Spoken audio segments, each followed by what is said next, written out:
स्तंभस्य मध्यादनुनिर्जिहानं नायं मृगो नापि नरो विचित्रमहो किमेतन्मृगेन्द्र रूपम।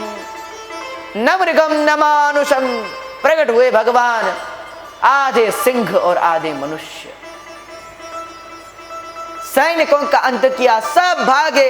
हिरण्यकश्यप को पकड़ लिया, देहली पर अपनी जंघा पर लिटा दिया, मारने को उद्यत हुए। हिरण्यकश्यप बोला, आप मुझे नहीं मार सकते। भगवान बोले, तुझे मारने के लिए तो स्पेशल आया हूं, तुझे नहीं मार सकता। क्यों? हिरण्यकश्यप बोला, मैं ना दिन में मरूंगा, ना रात में मरूंगा, ना सुबह मरूंगा, मैंने कहा था। भगवान बोले, तो बाहर देख, ना सुबह है, ना दिन है, ना रात है, अभी तो सायं काल है, संध्या काल है।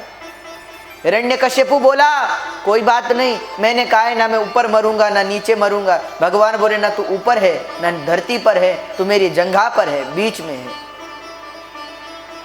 हिरण्यकश्यप बोला, ना अंदर मरूंगा ना बाहर मरूंगा। भगवान बोले, ना तू अंदर है ना बाहर है, तू बीच देहली में है।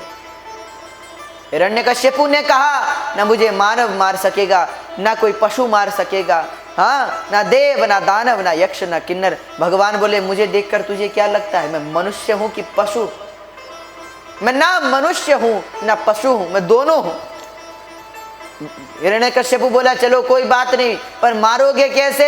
मुझे आशीर्वाद है कि मैं ना अस्त्र से मरूंगा ना शस्त्र से। भगवान बोले, ये नख तेरे लिए ही बढ़ाए हैं, इनसे ही तेरा हृदय विदीर्ण करूंगा। हिरण्यकश्यप ने कहा, अंतिम बात है। भगवान बोले, जल्दी बोल, तेरे मरने का समय आ गया है। हिरण्यकश्यप बोला, मैं 12 महीनों में किसी महीने में ना मरूं। भगवान बोले, चिंता न कर, तेरे लिए स्पेशल महीना बनाया है, अधिक मास, इसमें ही तुझे मारूंगा। और भगवान ने यह कहकर उसका हृदय विदीर्ण कर दिया। हिरण्यकश्यप का अंत हुआ। चारों ओर जय जयकार होने लगी। बोले नरसिंह भगवान की, भक्तवत्सल भगवान की, प्रहलाद जी महाराज की जय जय श्री राधेश। तो भगवान ने अधिक मास में इसका अंत किया। अच्छा, अधिक मास बड़ा सुंदर मास है। वैसे तो सब देवताओं के द्वारा परित्यज्य था, इसीलिए मलमास भी कहते, अपवित्र। पर भगवान विष्णु ने कहा, जो किसी का नहीं सो मेरा, ये कहकर उसे स्वीकारा और उसे इतना फल प्रदान किया कि अन्य मास में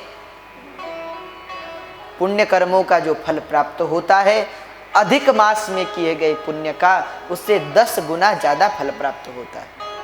ये अधिक मास के लिए होता है। अधिक मास को भगवान विष्णु का स्वरूप माना गया, इसलिए उसे पुरुषोत्तम मास भी कहते हैं। अधिक मास की तो बहुत महिमा है।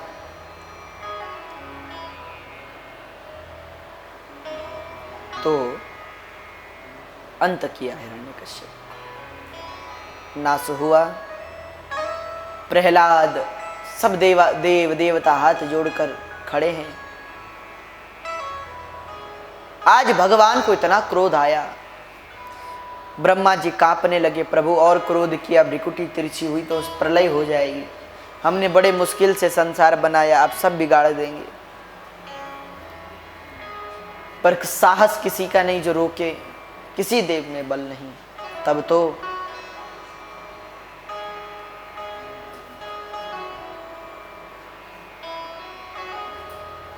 सब देवताओं ने प्रहलाद जी को आगे किया, हे प्रहलाद जी अब आप ही जाओ, आप ही स्तुति करो। प्रहलाद जी आए। प्रहलाद जी भगवान की स्तुति करते हैं। ब्रह्मादयो सुरगणा मुनयोथ सिद्धा, सत्वैकतानमतयो वचसां प्रवाहैः, नाराधितुं गुरुगुणैरधिनापि विप्रो, किं तोष्टुमर्हति समे हरिरुग्रजाते।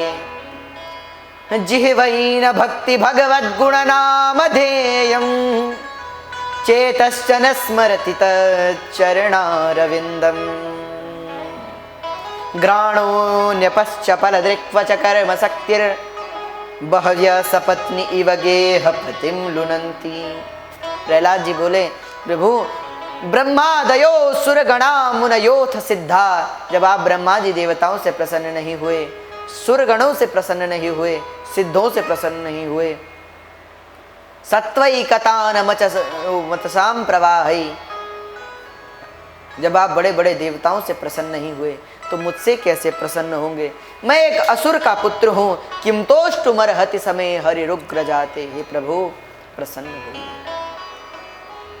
अरे जिह्वई न भक्ति भगवत गुण नाम देव, उसकी जिह्वा तो बेकार है जिसकी जिह्वा से आपका नाम नहीं निकलता। इसलिए प्रभु मेरी समस्त इंद्रियां आपकी सेवा में लगी रहें, ऐसा वरदान दीजिए। भगवान प्रसन्न हुए, प्रहलाद जी को गोद में बिठाकर कहा मांगो क्या चाहिए? तो प्रहलाद जी बोले यस्त आशीष आशास्ते सवई भृत्य सवई वणिक।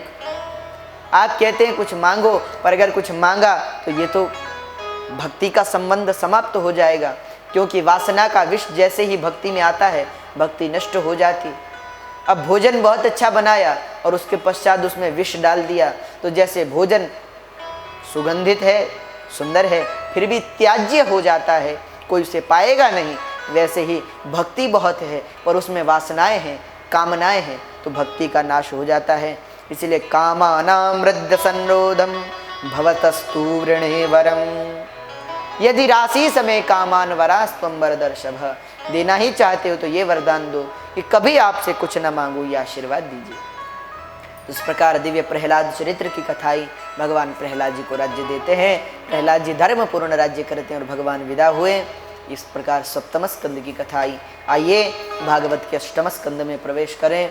अष्टम स्कंद में यहाँ राजा ने प्रश्न पूछा है, महाराज आप मुझे मनवंतरों का वर्णन सुनाइए।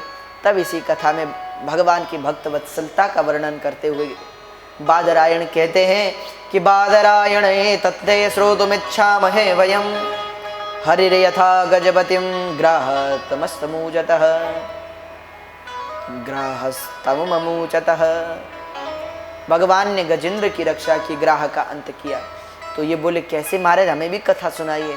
तो यहाँ शुकाचार्य बोले राजन आसीत् गिरिवरो राजस्त्रिकूटैत विश्रुतः क्षीरोदेनावृतः श्रीमान् योजनायुतमुच्छ्रितः।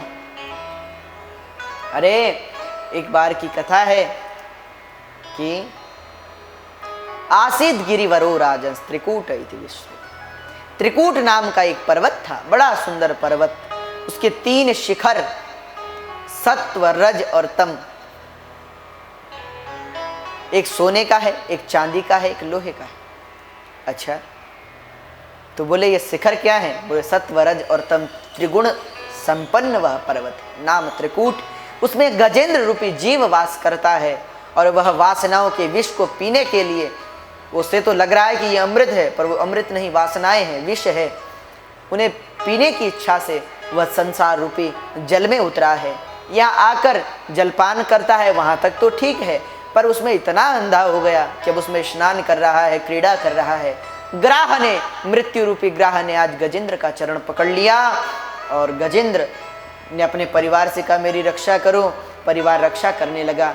जब बहुत खींचने पर भी कुछ ना हुआ, जल से बाहर गजेंद्र को ना खींच सके, तब तो धीरे धीरे उसके सारे परिवार वाले उसे छोड़कर जाने लगे।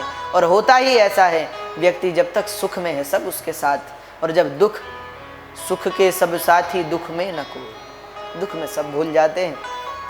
गजेंद्र को छोड़कर जाने लगे। बुढ़ापे में भी कुछ ऐसा ही होता है। पुत्र कहते हैं कि अब बहुत हो गया पिताजी, अब और खर्चा नहीं लगा सकते, बहुत कर्जा हो गया है सिर पर, अब बचना है सो बचो, मरना है तो मरो, क्या करें? तो वो भी छोड़कर चले जाते हैं। तब व्यक्ति को भगवान की याद आती है। आज जब कोई सहारा न रहा तो गजेंद्र को भगवान की याद आई। शुकाचार्य कहते हैं गजेंद्र स्तुति करने लगा। एवं व्यवसितो बुद्ध्या समाधाय मनोहृदि जजाप परमं जाप्यं प्राहुर्जन्मन्यनुशिक्षितम्। गजेंद्र स्तुति करने लगा भगवान की। ओम नमो भगवते तस्मै यद एतच्चितात्मकं पुरुषायादि बीजाय परेशायाभिधीमहि। स्तुति करने लगा गजेंद्र। गजेंद्र भगवान से कहता है आज संपूर्ण भार भगवान को सौंपकर गजेंद्र बोला, हे गोविंद, हे गोपाल, अब तो जीवन हार। हे गोविंद, हे गोपाल,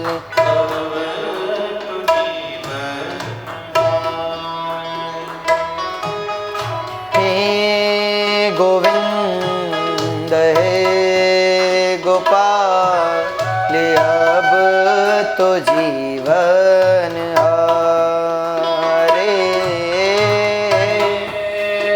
आप लोग भी गाएं, सब लोग गाते हैं,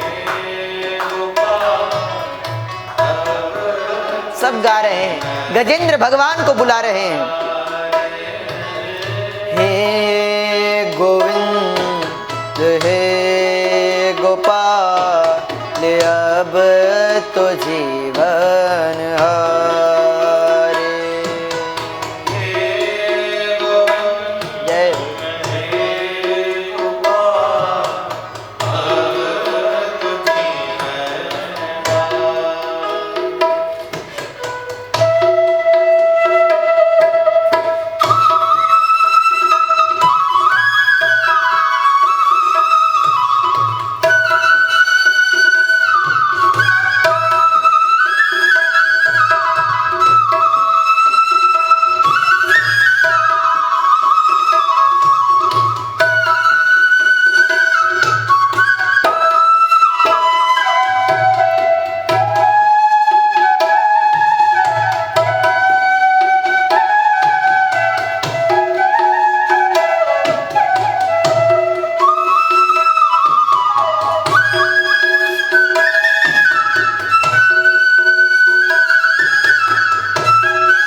जय पीबन है तू गायो, नीर पीबन है तू गायो। गजेंद्र अपनी सफाई देते हुए भगवान ने कहा, क्यों गया जल पीने? तो गजेंद्र अपनी सफाई दे रहा है, नीर पी